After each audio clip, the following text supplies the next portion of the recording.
Now let's talk about Keith Thurman for 1 minute. One time, Keith Thurman. Supposed to be facing Sean Porter, I believe, on the 12th of March. Somehow, Keith Thurman has found his way out of the fight. Now, I'm going to say this, man, because, I really respect this guy. I really respect all of these guys that get in the ring, man, that put on boxing gloves, that's gladiators that have to train their body. Take a whole lot, man, to get your body in shape to go in there, man, for about 30 minutes, 40 minutes or so, and put on a show. 3 minutes around, that ain't easy at all. But this is what I have to say about one time. We saw him struggle against Bandu. Bandu gave him all kinds of problems, man. All kinds of difficulties in the ring, gave him a whole lot of different looks. And Keith Thurman didn't look so spectacular in that ring. You know, Bandu wasn't as aggressive as he could have been uh, when he faced Keith. And I'm really seeing where Keith was where I I will say it, where he was exploited, in the ring that night. A lot of people would say, "Oh no, it was just a one-time deal. He got in there and he couldn't fill the guy out. It takes time to fill out his opponent. It takes time for this and that. Leave keep it alone. You hate, don't him. Give him some time." And I'm a big fan of one time, man. And but what I am not a fan of is guys knowing that they're gonna have to face the top guys in their division or top guys in the sport. Period. Sooner or later, you're gonna have to face top opposition, and whether you trying to, I guess, build the fight up, you're trying to sell some more tickets, whatever you call yourself trying to do, trying to be a big businessman in this sport, trying to be the next draw, whatever the case. The only way that you're going to get respect in today's time is by getting in the ring and facing the best. Because let's just get it out there. My generation, I grew up watching Sugar Ray Leonard, on his way out. I watched Sugar Ray.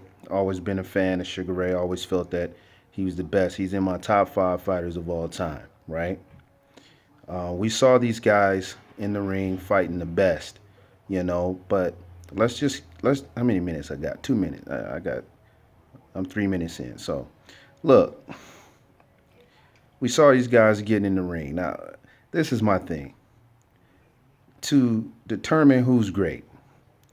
Okay, you start going down the list of fighters that your so-called best has faced, and in reality, we tend to think, oh, well, these guys have faced their whole career. You hear these people talking as if, these guys have faced top opposition their entire career. No, you go through the list of who these guys fought when they came in, who these guys fought midway through, who they fought in their prime.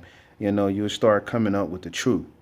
You know, in reality, you see these guys facing two or three, I would say three, 2 to 3 guys that have given them true opposition, throughout their whole career. You can name me probably the top guy that Sugar Ray faced.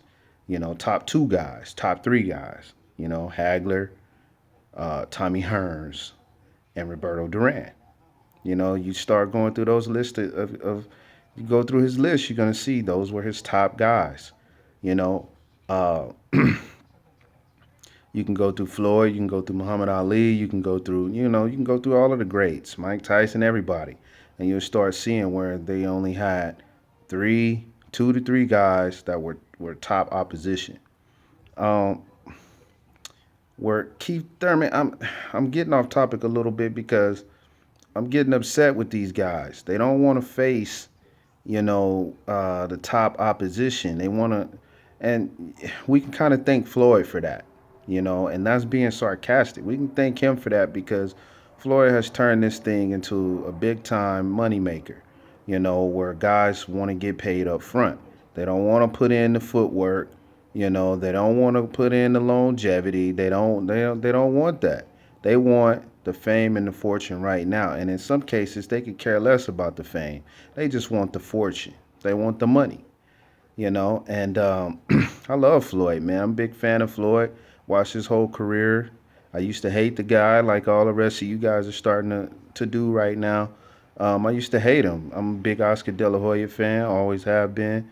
Tired of his mouth right now, but bottom line is, I used to love him, and when him and Floyd fought each other, that was it for me. That was when I gave Floyd his just due. Really, I gave him his just due when he knocked out Diego Corrales.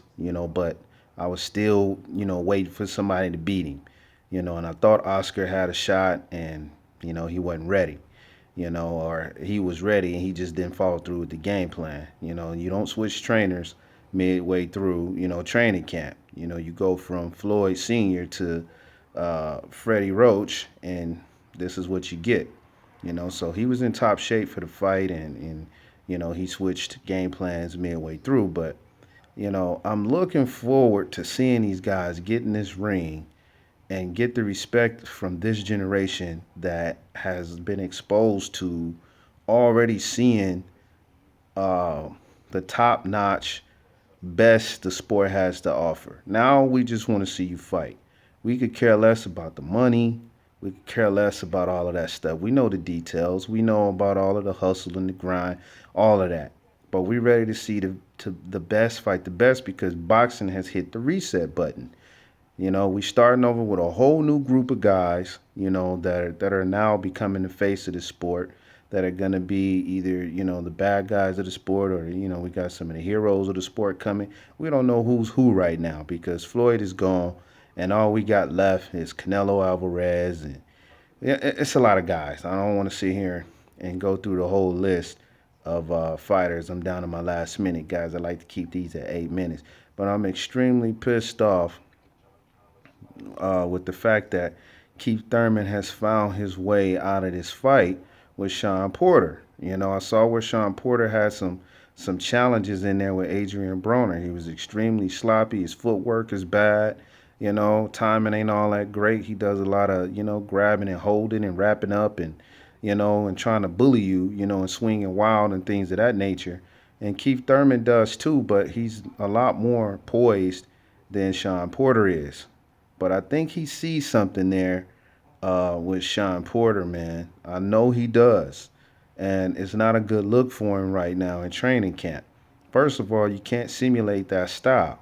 When you're picking your guys that you want to spar with.